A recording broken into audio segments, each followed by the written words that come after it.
Welcome back to Coffee and Tea with CarrieVee. I am CarrieVee, your biggest fan, and this podcast is all things leadership, communication, confidence, and clarity.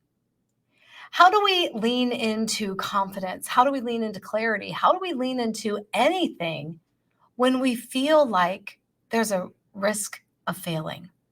When it feels like we certainly could fail at something? Well, the truth is this: you could fail at something, and you probably will fail at something. We all do. Failure is a part of the process. It gives us the opportunity to get back up and do it again. But there's a big difference between taking failure and letting it be a negative defining force in your life, and taking that failure and allowing it to be the wind that picks you up, the force that keeps you going forward and trying again. I competed today for a chance to be on the stage at the Maxwell IMC next week. I've been working on this for months, literally months, sending a video back every single week, getting feedback, putting changes into place, sending the video back, putting feedback into place, sending the video back. This has been months. We have changed the story a few times. The speaking coach at the Maxwell leadership team has asked me to shift the story or to completely change the story. Let's see if there's another story that works better for this particular place where you're going to use it. And I'm going to be plain up honest with you right now. The first time that I was asked to change up the story, I was a little taken back. And in fact, what I sent back was, but this is my signature story. This is the story that got me going. This is my life is short, choose wisely defining moment in my life. Why would I change up my story? And the feedback was, do you trust me? You are sending these in for a chance to be on the stage at the event, this 3-minute spot where we get to tell a story up on stage. And you are competing against many people. And then they bring it down to the top 30. And then the top 10 go onto the stage and one person gets the golden microphone. It's a process. And I had to learn to take the feedback, which was pointing out the things I needed to improve and change on. I needed to be willing to take that feedback and apply it and allow myself to grow. In short, I needed to become teachable. And what I found going through the entire process, literally for months, I started doing this last summer, for months. What I learned was that there are people who know a whole lot more than me. And if I am willing to learn from them, I will only keep getting better. And the same is true for you.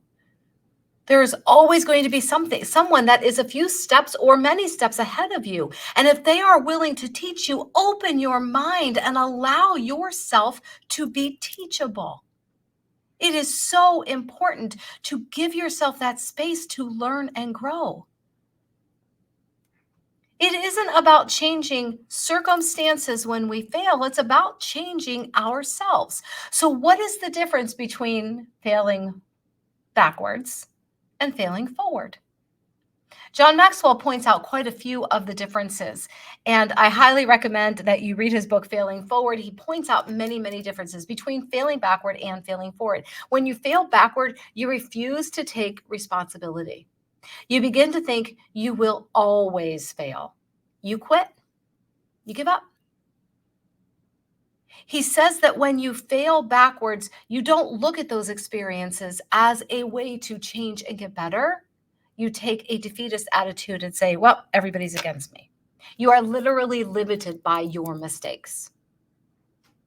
When you're failing forward, you're not limited by the mistakes. You are fueled by your mistakes.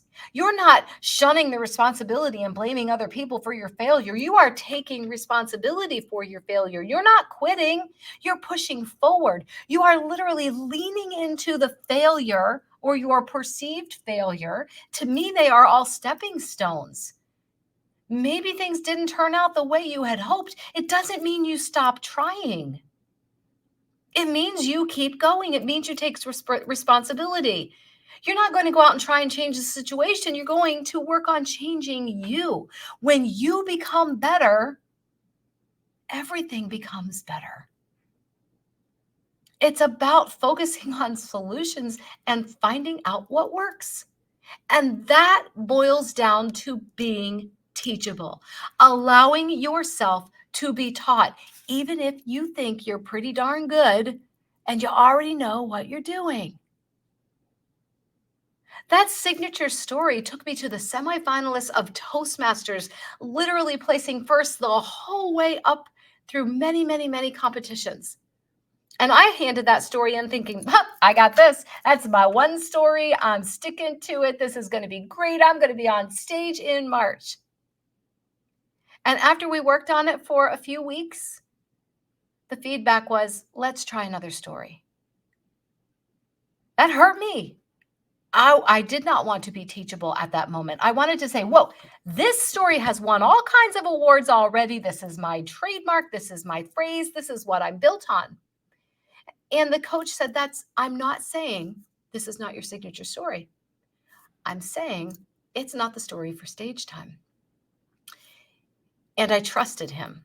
I decided I was going to trust the process and take the feedback and open up my heart and mind to be 100% teachable, to not throw in the towel, to not quit, to not give up, to listen to every bit of feedback. We changed the story a couple of times after that until we landed on one that we were going to really work on and massage and get it ready for the competition. I made the top 30. And just today, just before I recorded this podcast, we had the competition with those 30 individuals where they bring it down to the 10 that will be on stage next week in Orlando, Florida, on the John Maxwell stage. It is one of my dreams. And they started off by saying, very rarely does anyone go from the top 30 to the top 10 in their first competition. And I could immediately feel myself feel defeated already. And then I thought, no, because here's the thing. The outcome is 100% out of my control, but my attitude and how well I show up, that is all in my locus of control. And so I showed up and I gave it my all. And I won't know till tomorrow or Tuesday what's going on. By the time you listen to this podcast, I might know. But whether I go in the top 10 or whether I do it again in August and I start working again for that chance to be on the stage. I have 2 chances a year, every March, every August. I will get there. It doesn't matter when. What matters is my journey to get there. And what matters is that I continue to fail forward.